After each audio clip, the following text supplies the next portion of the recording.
Hello and welcome to Edu English. This is Neetu Dubey.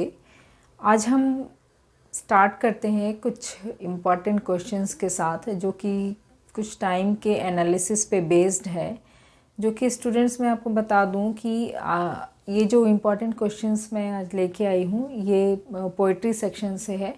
तो यहाँ पे मैंने लिख दिया है कि first, third, fourth, fifth, six ये सारे लेसन से इम्पॉर्टेंट क्वेश्चंस है, मोस्ट इम्पॉर्टेंट क्वेश्चंस है। और आप अपनी जो तैयारी कर रहे हैं, प्रिपरेशन जो आपका है वो जारी रखें। और उनके साथ मैं आपको ये भी कहना चाहूँगी कि ये जो इम्पॉर्टेंट क्वेश्चंस है इसको आप ज़रूर कर लें। ये मोस्ट इम्पॉर्टेंट क्वेश्चंस है 2023 बोर्ड्स के लिए। और इनमें जो फर्स्ट आपका पोइट्री है, फर्स्ट, थर्ड एंड फोर्थ, इनमें से ज़्यादातर क्वेश्चंस अभी तक आते रहे हैं। और जो फिफ्थ और सिक्स्थ आपका पोइट्री है उनसे थोड़े कम क्वेश्चंस आते हैं। तो ये अभी तक का एनालिसिस है और उस पे बेस्ड कुछ इंपॉर्टेंट क्वेश्चंस है जो कि आप ज़रूर कर ले, लर्न कर ले इन्हें। ये एग्जामिनेशन पॉइंट ऑफ व्यू से बहुत ही इम्पॉर्टेंट है। तो स्टार्ट करते हैं। ये 3 क्वेश्चंस मैंने लिए हैं जो कि आपके फर्स्ट लेसन से है और इन 5 लेसन से मैं आपको इम्पॉर्टेंट क्वेश्चंस कराऊंगी। तो इसका आप स्क्रीनशॉट ले लें ताकि आपको जो है लर्न करने में इजी हो। और ये 3 क्वेश्चंस जो है ये आपके फर्स्ट पोइट्री से है, माय मदर एट 66। तो उनमें एक क्वेश्चन है जो ये कई बार आते हैं और इम्पॉर्टेंट भी है इस चैप्टर से।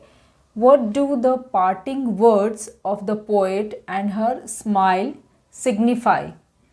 तो इनमें इस क्वेश्चन में क्या है कि what do the parting words, जो पार्टिंग वर्ड्स है और जो पोएट है इनमें कमला दास, उनके स्माइल है, ये आपको क्या बताती है। तो इसका आंसर आपने जैसे पोएट्री में एक्सप्लेन भी हमने किया है, तो ये आपने पढ़ा होगा कि द पोएट्स पार्टिंग वर्ड्स, ये पार्टिंग वर्ड्स क्या था, सी यू सून अम्मा, है ना। ये पार्टिंग वर्ड्स था, the poet's parting words see you soon Amma signify, क्या सिग्निफाई करता है, hope and assurance, hope and assurance not only to herself but to her mother also that they will meet again।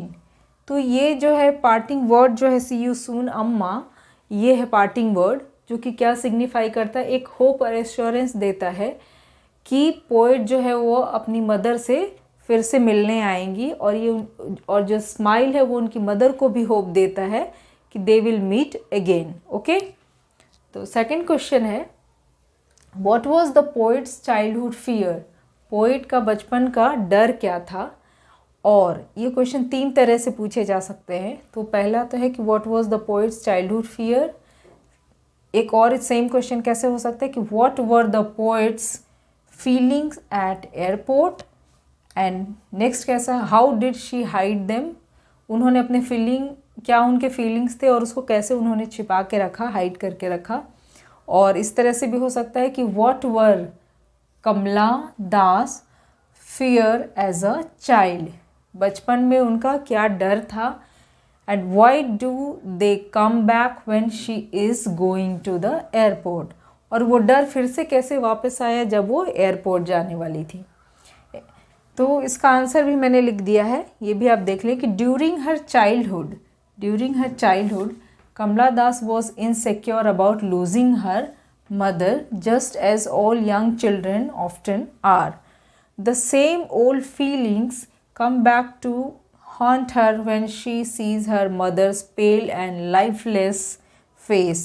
She is tortured by the fact that she may not see her alive again.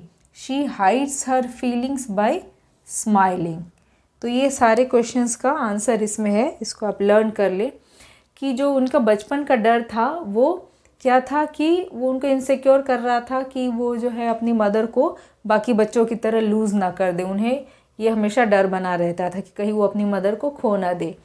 और ये फिर से ये पुराना डर कब वापस आया, जबकि वो एयरपोर्ट जा रही थी और उन्होंने अपनी मदर का चेहरा देखा कि बिल्कुल पीला पड़ा हुआ था और लाइफलेस दिख रहा था उनको, क्योंकि एक एज हो चुकी थी और वो उस एज में अपनी मदर को उनका वैसा पेल फेस देख के उनको डर लगने लगा था। फिर से वो पुराना डर उनके मन में आ रहा था कि पता नहीं उनकी मदर अब अलाइव रहेंगी या नहीं, फिर से वो अपनी मदर को देख पाएंगी या नहीं देख पाएंगी। और इस डर को उन्होंने कैसे हाइड किया? बाय स्माइलिंग, है ना, अपने स्माइल करके फेस पे स्माइल लाके और उन्होंने इस डर को छुपाया। तो ये शॉर्ट क्वेश्चन आंसर है। और जो 1 मार्क क्वेश्चन होते हैं उनमें भी इस चैप्टर से क्वेश्चन ऐसे आते हैं कि what is the theme of the poem और central idea of the poem. तो थीम और सेंट्रल आइडिया क्या है इस पोम का? कि fear of separation from one's mother, है ना, अपनी माँ से बिछड़ने का डर। ये जो है ये सेंट्रल थीम है, सेंट्रल आइडिया बोले आप या थीम ऑफ द पोम। तो इसको आप ज़रूर लर्न करें। नेक्स्ट ये 3 क्वेश्चंस है। सेकंड जो है आपका पोएम वो कीपिंग क्वाइट से। तो देखते हैं, ये भी 3 मोस्ट इम्पॉर्टेंट क्वेश्चंस है जिनमें 2 आपका शॉर्ट क्वेश्चंस है और एक 1 मार्क वाले क्वेश्चंस है। तो इसको देख लेते हैं क्या है क्वेश्चंस।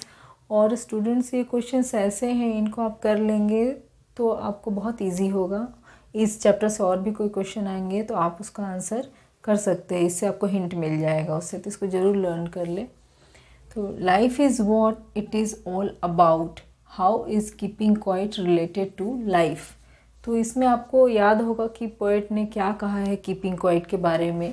तो लाइफ क्या है और ये कीपिंग क्वाइट जो है मीन्स चुपचाप रहना कैसे लाइफ को रिलेट करता है। तो इसका आंसर हम क्या करेंगे कि keeping quiet does not mean complete inactivity but stillness and quietness to introspect on what we are doing. This means stopping our normal day-to-day activities to reflect on our actions. Thus, it is related to life, although this may not be visible outwardly. तो ये हम देखते हैं कि keeping quite जो है poet ने यही कहा है कि ये इसका मतलब ये नहीं है कि हम कम्प्लीटली इनएक्टिव हो जाएं, बट इसका मीनिंग क्या है कि स्टिलनेस और क्वाइटनेस जो है जब हम चुपचाप से रहते हैं तो हमें क्या मौका देती है, वो टाइम मिलता है हमें इंट्रोस्पेक्ट करने का, अपने आप को जानने का मौका मिलता है कि हम क्या कर रहे हैं। और इसका मतलब बस ये है कि हम जो डे टू डे लाइफ में जो करते हैं उसको थोड़ा सा रोक के थोड़ी देर के लिए हम कीप क्वाइट अपने चुपचाप से बैठे और इंट्रोस्पेक्ट करें कि हम जो भी कुछ कर रहे हैं वो हम क्या कर रहे हैं, क्या सही है क्या गलत है। तो इसे हमें जानने का मौका मिलेगा और इससे ये काफ़ी कुछ हमें लाइफ को रिलेट करता है और अपनी लाइफ को सही से चलना आएगा। और उससे क्या होगा कि ये हमें आउटवर्डली बाहर से दिखेगा तो नहीं, लेकिन इसका इफ़ेक्ट हमारे लाइफ पे ज़रूर पड़ेगा। तो इस तरह से ये लाइफ को रिलेट करता है कीपिंग क्वाइट। ठीक है, नेक्स्ट देखते हैं कि how is the earth a source of life. Earth को क्या है सोर्स ऑफ लाइफ बोल रहे हैं, when all seems dead on it. तो जब सब कुछ डेड दिखता है तो अर्थ कैसे सोर्स ऑफ लाइफ बन जाता है, एक तो ये है। और ये ऐसे भी क्वेश्चन हो सकता है, how is total inactive on earth in the winter month full of life. तो विंटर में जैसा कि इस पोएम में हमने पढ़ा है कि सब कुछ ऐसा लगता है कि डेड हो चुका है ना, ठंड की वजह से। बट ये हमें पता चला इस पोएम को पढ़ने से कि उस समय सब कुछ डेड नहीं होता है, बल्कि वो लाइफ को हील करते हैं उस समय, है ना। और उसके बाद जब स्प्रिंग आता है तो सब कुछ ब्लूम करता है, सब कुछ बहुत अच्छा दिखता है। उसी तरह से लाइफ को भी रिलेट किया गया है। तो इसका आंसर क्या है कि in the poem keeping quiet the earth is a source of life because it is never a state of total inactivity even when there is silence all around, है ना। तो कीपिंग क्वाइट में ये बताया गया है कि अर्थ कैसे सोर्स ऑफ लाइफ है, क्योंकि जब वो दिखता है कि इनएक्टिव है बट वो इनएक्टिव नहीं होता है उस समय, जबकि सब कुछ वहाँ पे साइलेंस होता है ऑल अराउंड नेचर के। तो उस साइलेंस में नेचर क्या करती है, अपने को हील करती है। अर्थ जो है वो अपने को आपको हील कर रही होती है, ऐसा पोएट ने कहा है। तो nature continues to work even when everything is still and silent. तो जैसे कि नेचर जो है वो अपने आप को बिल्कुल चुपचाप रह के, स्टिल होके, साइलेंट होके वो अपने आप को क्या है हील करती है। बट ऐसा नहीं है कि उस समय सब कुछ इनएक्टिव हो गया है, वो हीलिंग के प्रोसेस में है, तो that continues to work for something, है ना। तो ऐसे ही लाइफ भी है। ओके, और नेक्स्ट देखते हैं, ये वेरी शॉर्ट क्वेश्चन 1 मार्क के क्वेश्चन में आते हैं।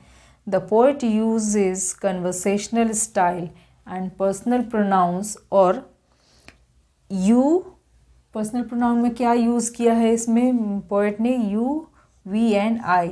वाई, इसको क्यों यूज़ किया है, एक स्टैंजा में यूज़ किया है, तो ये पर्सनल प्रोनाउंस, तो वो क्यों यूज़ किया है, तो आंसर है because he wants us to be friendly with whole Mankind.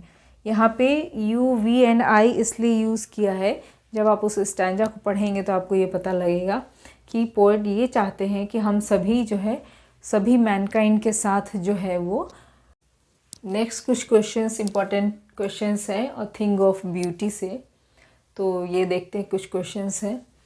What makes human beings love life in spite of troubles and sufferings? और ये दूसरे तरह से और ये क्वेश्चन हो सकता है कि what makes human beings love life in spite of all the troubles they face? ये क्वेश्चन क्या है कि ह्यूमन बींग्स में के लाइफ में बहुत सारे ट्रबल्स और बहुत सारे सफरिंग्स होते हैं। जब हम बहुत कुछ फेस कर रहे होते हैं तब भी जो ह्यूमन बींग से इंसान है वो अपनी लाइफ को अच्छे से कैसे डील कर पाते हैं, अपने लाइफ को हम कैसे जी पाते हैं, लव कर पाते हैं। तो उसका आंसर क्या है कि human beings love life in spite of all the troubles and sufferings they face because of all the things of beauty which surround them. These things remove our despondent state and allow us to enjoy the beauty of nature. तो इतने सारे सफ़रिंग्स और सब कुछ होने के बावजूद भी हम अपने लाइफ को कैसे लीड कर पाते हैं, तो ये है थिंग्स ऑफ ब्यूटी की वजह से। जो हमारे आसपास बहुत सारे जो खूबसूरत चीज़ें हैं हमारे आसपास, उनकी वजह से हम अपनी लाइफ को क्या है अच्छे से डील कर पाते हैं। यहाँ तक कि जो डिस्पोंडेंट स्टेट होता है, मतलब कि जब हम बहुत निराश हो जाते हैं, बहुत डिस्करेज हो जाते हैं अपनी लाइफ में, तब भी हम कैसे अपने आप को आगे बढ़ा पाते हैं, कैसे हम लाइफ को अपने जी पाते हैं, लव कर पाते हैं, तो वो सिर्फ थिंग ऑफ ब्यूटी की वजह से है, जो कि हमें अलाउ करते हैं लाइफ को एंजॉय करने के लिए, और वो है ब्यूटी ऑफ नेचर की मदद से। ठीक है, समझ में आ गया। नेक्स्ट क्वेश्चन देखते हैं। How is a thing of beauty a joy for ever? और ये दूसरे तरह से क्वेश्चन हो सकता है कि what is the message of the poem a thing of beauty? तो ये क्वेश्चन दो तरीके से आ सकते हैं कि थिंग ऑफ ब्यूटी जो है हमेशा के लिए कैसे जॉय है और जॉय फॉर एवर कैसे है, और इस पोएम का मैसेज क्या है। तो ये मैसेज भी है इस पोएम का कि the message that the poem a thing of beauty gives us endless joy, it helps us to come out of sadness and hopelessness, the memory of such a thing is a source of everlasting happiness. तो ये कैसे है joy forever, ये last line में मिल जाएगा आपको answer. और मैसेज क्या है, तो मैसेज है द थिंग ऑफ ब्यूटी क्या हमें मैसेज देता है, it gives us endless Joy, means ऐसा जॉय, ऐसा खुशी हमें देता है जो कि एंडलेस है, जिसका कोई अंत नहीं है। और ये हमें क्या हेल्प करता है, कम आउट ऑफ सैडनेस, हमें ये जो सुंदर सुंदर चीज़ें हैं, ये ब्यूटीफुल थिंग्स हैं, ये हमें सैडनेस से भी बाहर निकालती है और होपलेसनेस से भी बाहर निकालती है। जब बिल्कुल सभी आशाएं ख़त्म हो जाती हैं, हम बहुत उदास हो जाते हैं, निराश हो जाते हैं, तब हमें क्या है, ये सुंदर चीज़ें जो है, जो हम अपने सराउंडिंग्स में देखते हैं, वो हमें फिर से एक जॉय देती है, खुशी देती है, जो कि एवर लास्टिंग जॉय होता है। It is a joy for ever. तो ये और उन सब चीज़ें, जो सुंदर चीज़ें हैं, जो कुछ हमने लाइफ में देखा होता है, फील किया हो, तो फीलिंग्स हमारे अंदर रह जाती है, और वो जब हम याद करते हैं, मतलब उनकी जो मेमोरी होती है, वो ऐसे सुंदर चीज़ों की मेमोरी जो है वो एवर लास्टिंग हैप्पीनेस देती है हमें, अनंत काल तक, मतलब बहुत खुशियाँ देती है हमें। तो ये कुछ क्वेश्चन आंसर्स मैंने कराए, और आप इनके स्क्रीनशॉट ले लीजिएगा स्टूडेंट्स, और इनको आप ज़रूर मगअप करें, लर्न कर ले, और ये आपको बहुत हेल्प करेंगे। और अगर आपके बोर्ड एग्ज़ाम में इनमें से कुछ भी क्वेश्चंस आते हैं तो हमें कमेंट करके ज़रूर बताएं कमेंट सेक्शन में। और आपको अगर वीडियो अच्छा लगा हो तो please like, share and subscribe. Thank you.